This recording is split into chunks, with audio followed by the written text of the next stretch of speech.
Welcome back to Midday Kentucky, everyone. Dr. Larry Ertel, Internal Medicine and Paediatrics from Clark Regional Medical Centre. And we're talking about immunisations. And I know back in Australia, this is a hot topic, whether you're for or against this.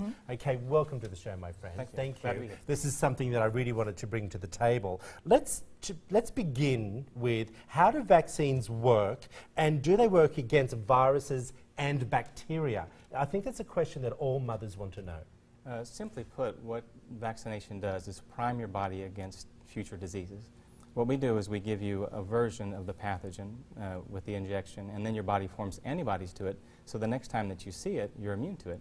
And we can do that with viruses and bacteria and toxins, actually, too. So you can do both. That's yeah, great. Absolutely, yeah. Now, is natural immunity better than a vaccine-acquired immunity? How does that work? It actually is. Natural immunity is better, like for chickenpox, you get lifelong immunity, but we use vaccines because even the most benign diseases can be very harmful. Back when we had chickenpox a lot, we would lose about 100 children a year to chickenpox.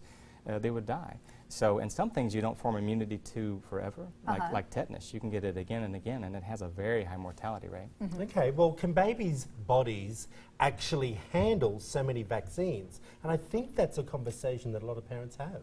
They can. Studies have shown that they can handle more. And if you think about it, we are constantly in contact with literally trillions of bacteria live on us and in us. And a vaccine is a very small part of our immunologic capability, considering this vast fight that we're having every day. Okay, I'm going to go off the question just for 1 minute, if you wouldn't mind.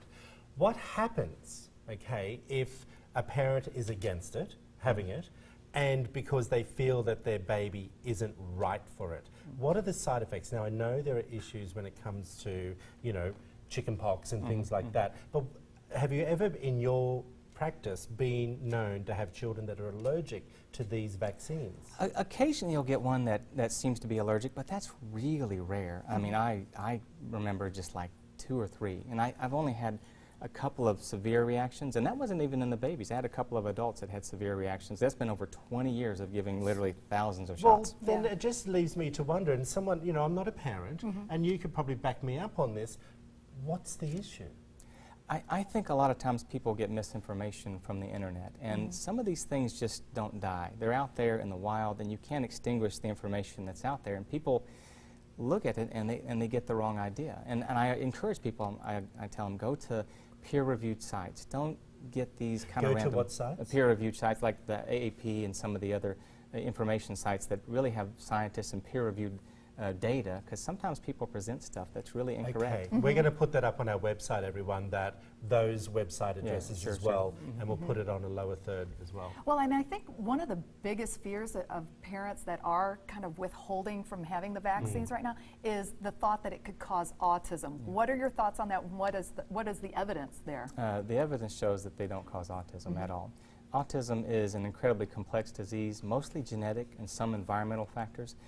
Why vaccines have been vilified in this is that the symptoms of autism occur during immunizations. You start to see autistic symptoms, and whether the vaccines were there or not, you would still have the autistic symptoms, and it's just correlation without causation. Okay, well, I'm going to ask an adult question. I can't remember when, I know I was immunized as a kid, but am I supposed to have anything now for measles or chickenpox? Because I know people say, you know, when was the last time that you had that? I don't know. Yeah, usually with measles you should have lifelong immunity. Chickenpox, most people in our age group, no, I don't know your age, but have had it and are immune to it, you know.